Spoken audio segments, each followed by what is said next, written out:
Picture two co-workers leaving the same office on a Friday afternoon. Both earn $68,000 a year. Same salary, same benefits, same city. One of them goes home to a one-bedroom apartment with a checking account carrying 4 months of expenses and an investment account growing steadily every month. The other goes home to a larger place, a newer car parked outside, a closet full of clothes, and a bank balance that hovers just above zero until the next paycheck lands. Neither of them gambles. Neither has a drug problem. Neither made any single catastrophic financial decision. The difference between them isn't income. It isn't luck. It's a set of traps that one person stumbled into and the other avoided entirely. Most people never see these traps coming because they don't look like traps. They look like normal life. They look like what everyone else is doing. That's exactly what makes them so dangerous. Trap 1 is lifestyle inflation, and it catches almost everyone who gets a raise. The pattern works like this. Your income increases. Your spending increases to match it. Your savings stay flat. You feel like you're doing better because you're living better, but your financial position hasn't actually changed. A $10,000 raise that produces a $10,000 increase in annual spending produces exactly zero improvement in your financial security. What feels like progress is actually just an upgrade in the quality of your financial anxiety. Every raise becomes permission to spend more rather than an opportunity to build more. The math is brutal here. Someone who earns $50,000 and saves 10% builds more wealth over a decade than someone who earns $90,000 and saves 2%. Higher income without higher savings rates just means more expensive problems. Trap 2 is the minimum payment illusion. Credit card companies are not offering you flexibility. They're selling you the most expensive version of everything you buy. When you carry a balance on a credit card charging 22% interest, that $800 laptop you financed costs you closer to $1,100 by the time it's paid off, assuming you're making minimum payments. Meanwhile, the laptop is depreciating the entire time you're paying interest on it. You end up owning a 3-year-old machine and still owing money on it. This trap is particularly insidious because minimum payments feel manageable in the moment. $25 a month sounds reasonable. What doesn't feel manageable is the total picture, where you're paying hundreds of dollars in interest on items you barely remember purchasing. Trap 3 is subscriptions you've stopped noticing. Pull up your last 3 bank statements right now, not your memory of your spending, the actual statements. Add up every recurring charge. Most people are genuinely shocked. Streaming services, app subscriptions, monthly boxes, premium memberships, software you forgot you bought, gym memberships attached to a gym you haven't visited since March. The individual amounts are small. That's the entire design. No single charge is large enough to trigger a reaction, but $12 here and $15 there and $9 somewhere else accumulates into real money. The average American household spends over $200 monthly on subscriptions. Many don't know this. Ask them, and they'll estimate closer to $80. The difference between what they think they're spending and what they're actually spending is quietly eating their financial future. Trap 4 is the car payment that never ends. The average new car payment in the United States currently sits above $700 per month. Many people carry that payment for 5 or 6 years, pay the car off, and immediately take on a new loan for a newer vehicle. This is a permanent car payment. It never disappears from the budget.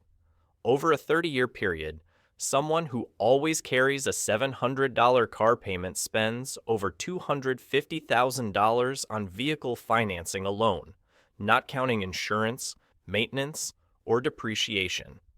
That same $700 monthly invested instead would grow to well over $800,000 over that period.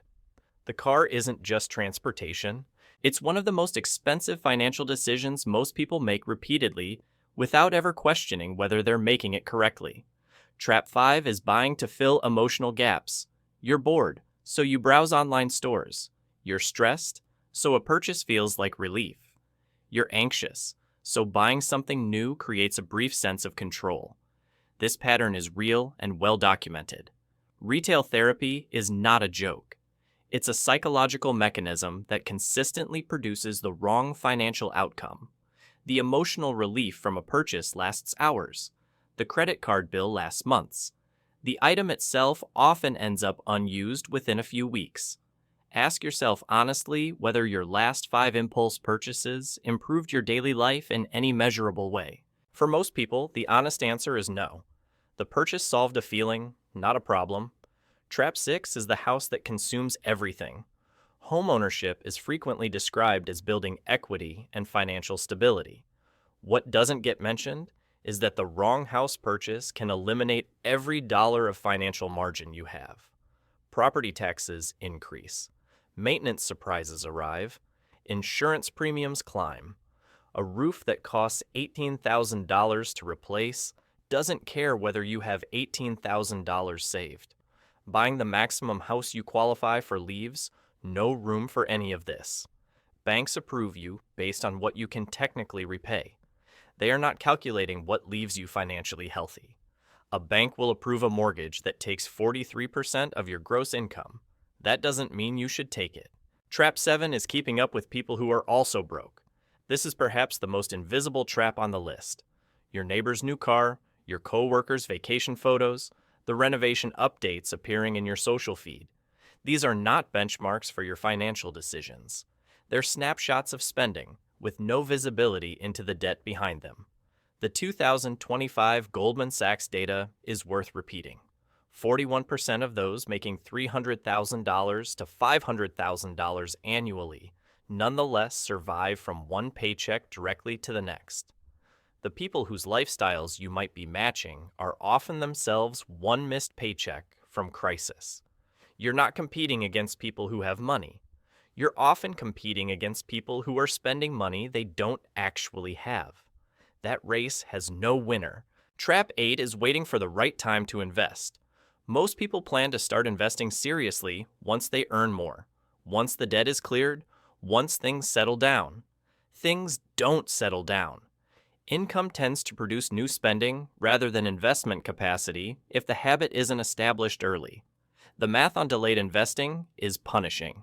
Someone who invests $300 monthly starting at 25 builds dramatically more wealth by 65 than someone who invests $600 monthly starting at 40, despite spending twice as much in total. Compound interest rewards time above everything else. Every year of delay is not neutral. It's actively expensive. Trap 9 is no emergency fund, which turns small problems into financial catastrophes. A $1,200 car repair is an inconvenience for someone with savings. It's a disaster for someone without them. That disaster typically means high interest debt, which means interest payments, which means less money available for savings, which means the next emergency is equally destructive. This is the cycle that keeps people permanently behind. One study found that 40% of Americans couldn't cover a $400 emergency without borrowing money. This isn't just a low-income phenomenon. It happens across income brackets because people spend what they earn regardless of how much they earn. Without a dedicated emergency fund of at least 3 to 6 months of expenses, you're one bad week away from a debt spiral that takes years to exit. Trap 10 is letting your income define your identity instead of your net worth. This is the trap that holds everything else together. When your self-image is tied to what you earn rather than what you've built, you spend to project the earnings. The car signals your salary. The address signals your position. The wardrobe signals your status. Every purchase becomes a statement about who you are rather than a rational allocation of resources. The result is a financial life built around appearance rather than substance.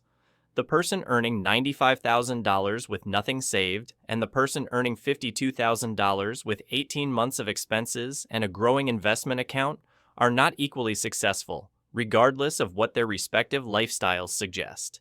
Net worth is the only honest measure. Income is just the raw material.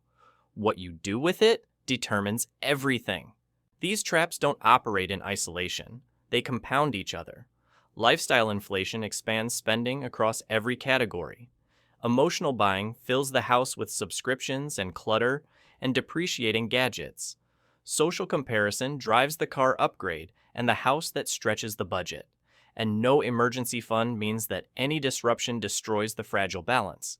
Getting out requires identifying which traps you're currently inside, not all of them, maybe 2 or 3.